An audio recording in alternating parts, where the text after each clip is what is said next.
Good afternoon, and this is the class 33. This is the last full class of material for the semester. Congratulations for making it through, especially under the circumstances that we're forced to work and study in. Today we're going to be finishing off our discussion of different ways of approaching and conceptualizing climate justice by looking at a couple of different ways in which Indigenous scholars and activists have framed the question of climate justice. So we're going to begin by talking about, in the Whyte article, this relationship between settler colonialism and climate change. And then we're going to look at these arguments about cyclical time and cyclical framings of climate justice, both Whyte's discussion of colonial déjà vu and Winter's account of intergenerational justice through the lens of cyclical time.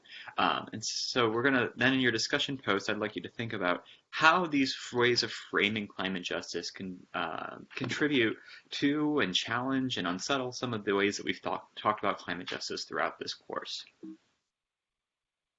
So let's go ahead and get started. We've already talked a little bit about colonialism earlier in the semester in our discussion of the triple inequality with Parks and Roberts. And if we remember, we drew from Asimov, Johnson, and Robinson, a distinction between extractive colonialism, in which ends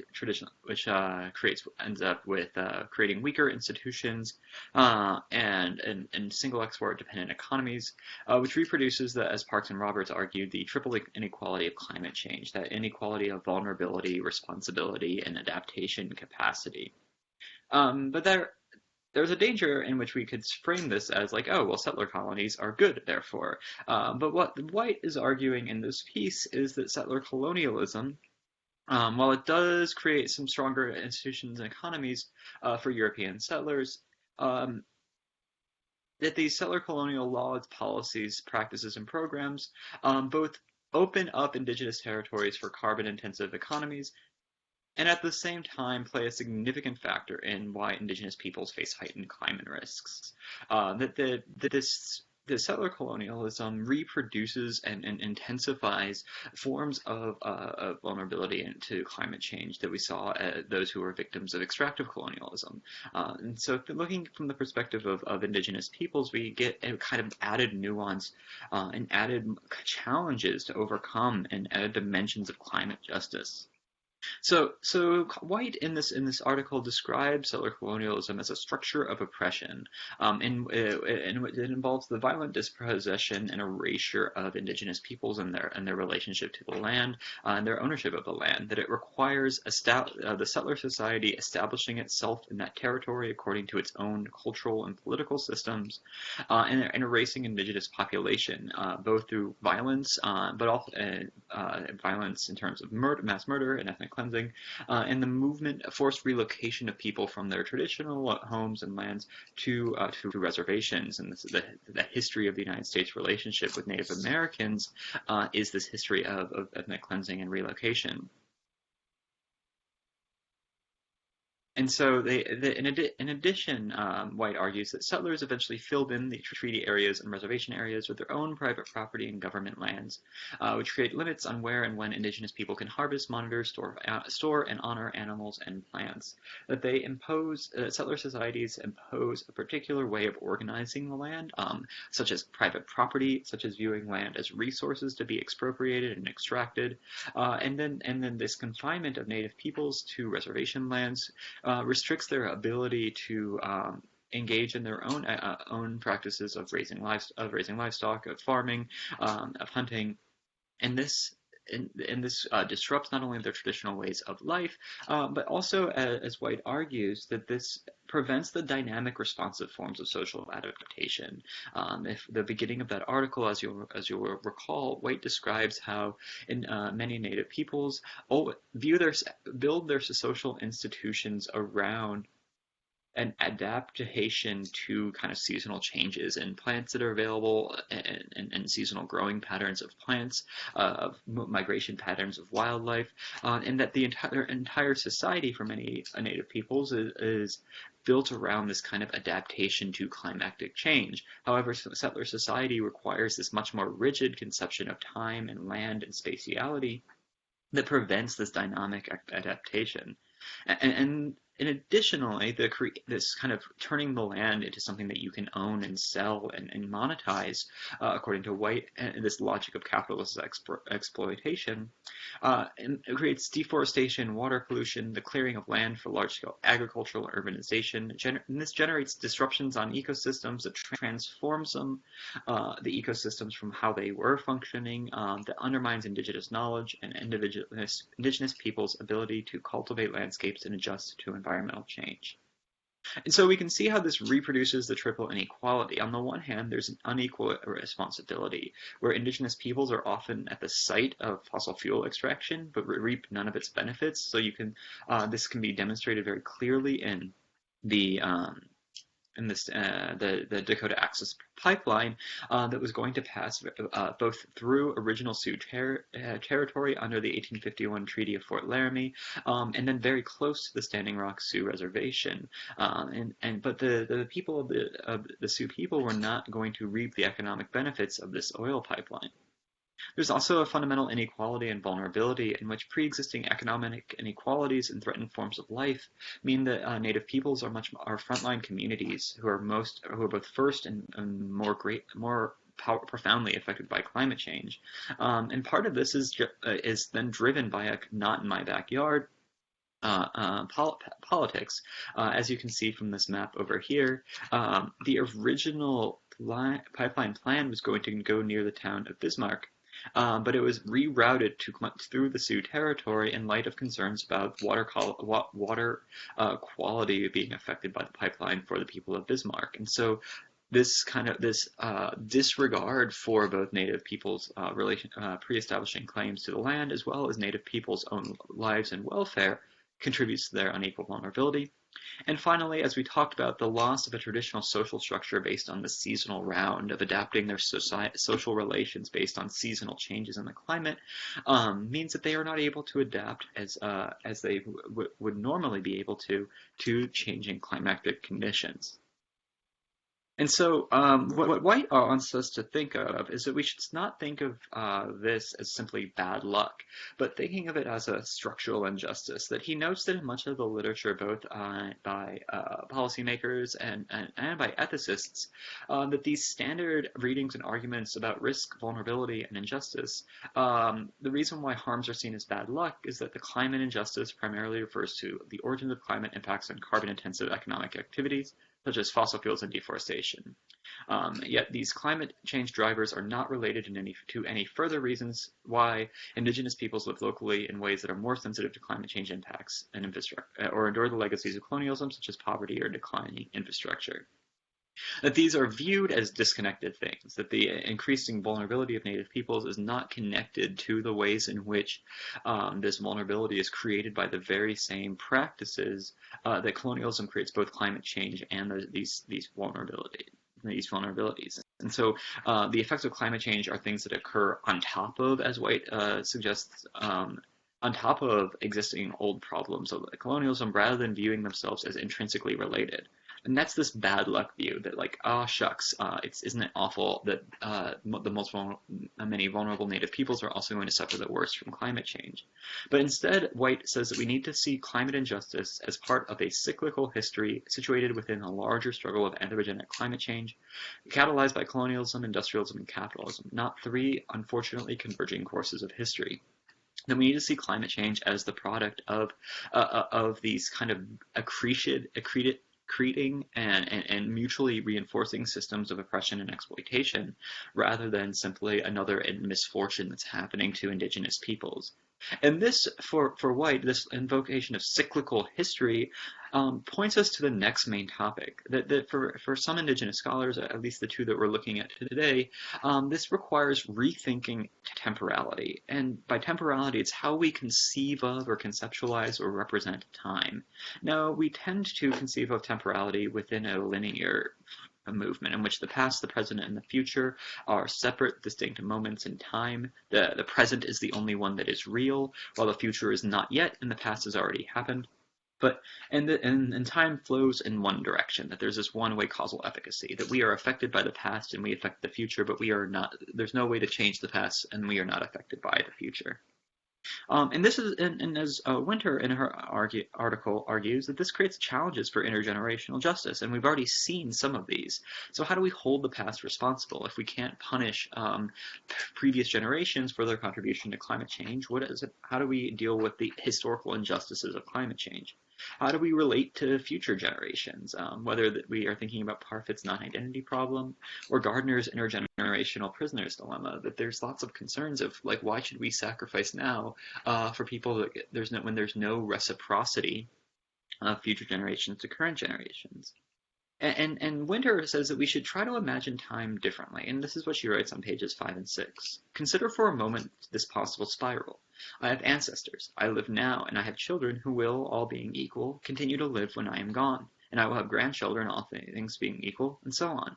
While I am living, I am also a potential ancestor, and my living children a future generation to me, as are my potential grandchildren, as I was to my ancestors. In time, I will be an ancestor, as will my children, and my grandchildren will be living and accounting for future generations. The generations are coexisting. The past is always in the present, and the future is always in the past. I am arguing here that time is neither irrefutably a forward-moving measurement of space as represented by science, nor an ontologically neutral concept.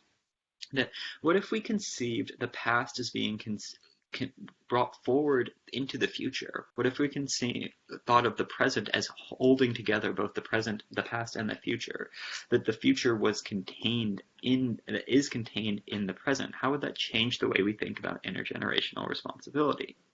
Whyte, in his piece, argues that this way of cyclical time can better make sense of structural injustices, that we see these injustices not as something that happened in the past, where we view colonialism and the colonization of the Americas as something that happened in the past, and there's nothing we can do about it, but as this ongoing, cyclical, reinforcing form of injustice, in which that if we're going to actually address climate change as a structural injustice, we have to see how these cultural and political systems, Whyte writes, from hundreds and even thousands of years are going to contribute to this injustice. The colonial institutional strategies that historically made it harder for indigenous groups to adapt to climate change from the 1500s to the mid-1800s continue to complicate abilities to adapt to accelerating climate change today. We will better understand the nature of climate injustice against indigenous peoples better, and perhaps solutions too, the more we experience it, like the experience of déjà vu. That these are recurring injustices that are always kind of compounding upon themselves and recreating themselves. And Winter argues that this can expand our conception of generation and ancestorship, that we can think that we're looking not just simply at our generations and ancestors and what we inherit and pass on in terms of our genetic material, but as she writes throughout pages 6 and 7, that it includes these like non-material inheritances. When you study and you study intellectual history and philosophy and literature, that you're keeping alive the works of Aristotle, Aquinas, Kant, Spinoza, Hobbes, Locke, great literature, Austen, Dostoevsky, Dickens, Shakespeare, all alive in your mind. That they are present despite being past, and they continue to shape the way you act in the future. This also includes like the minerals that form our bones, go back in time from volcanic soils. The kind of we are stardust, Joni Mitchell idea here. That our microbiome bears remnants of biological material of other species and plants that we have either eaten or lived with in our homes. And she writes that I am intimately entangled with and a continuation of all these components. The moment now is at once past, present, and future, was, is, and always will be. Here I am exploring ways an understanding of time can encompass all that basket of ancestry: genetic, intellectual, mythological, biological, mineralogical, ontological, physical, and experiential.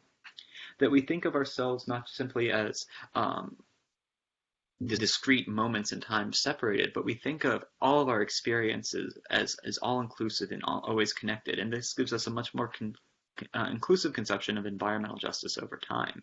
And it makes us think about less about sacrificing now for future generations and thinking about how we are connected and in relationship with a much broader network of entities and organisms. And that means we have shared obligations for all that constitute our lives.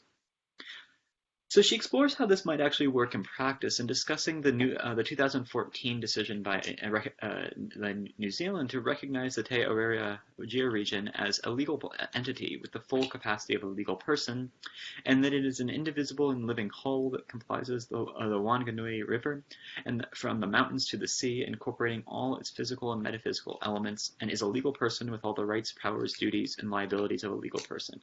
That it gave this mountain range that has particular historical and spiritual significance to the Maori people, legal personhood, and therefore that means that you could sue on behalf of this mountain range against people for polluting or desecrating this mountain range. And this legislation recognized the Maori people with a special responsibility. But as Winters argues, this responsibility is not like a normal custodianship for these mute legal persons, but this is this active collaboration and care and responsibility that's not simply just speaking for, but they view this as a speaking with and collaborating and creating with this region. But also this image of the mountains themselves, because they kind of extend forward and backwards in time, that mountains allow us to participate in deep time in a way that is different from the way we just talked about it when we discussed the Anthropocene. That it's not about these like clear linear breaks in history, right? We're like, oh, we've left the Holocene and we've entered the Anthropocene, but mountain ranges last for hundreds and thousands of years. And kind of being in this kind of idea of legal personhood for something that lasts this long really extends our kind of obligations to nature. And it means that like protecting the environment and upholding our obligations to these legal persons is always going to be this intergenerational project that we're called to kind of expand our temporal horizons and what we think is possible. And she writes that this ontological foundation is steeped in entwined care and belonging. Neither human nor non-human is complete without the other, a connection without beginning or end with which Maori as Katayakai work for the benefit of all. It's a different way, kind of conception of like cosmopolitan responsibility that is expansive over time, that is overcomes the gaps between human and non-human, that is about like mutual collaboration and creativity, entwined care and belonging. And she poses this question, and I'm going to leave this question for you to think about, that can our representation of time reflect constant creation and recreation in a non-linear way?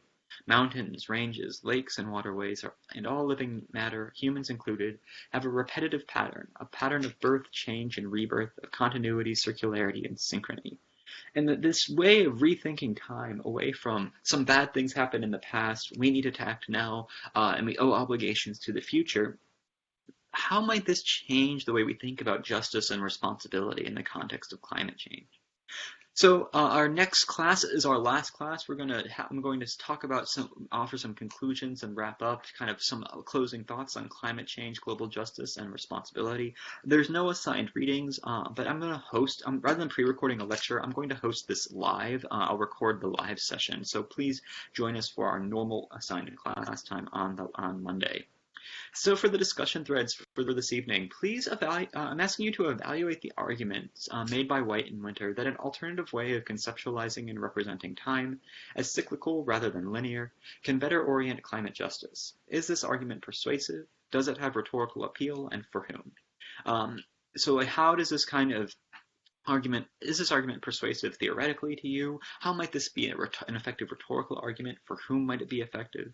And remember, the 200-word posts are due by Friday at midnight, with the 100-word replies to a Purist post by Sunday at midnight. So that's going to wrap things up for today in our discussion of Indigenous approaches and perspectives on climate justice. Hopefully this was interesting and useful for you all. If you have any further questions, comments, concerns, please let me know via email or drop into office hours or the discussion section. As always, stay safe, wash your hands, stay inside, take care of each other, and I will see you next time for our closing session.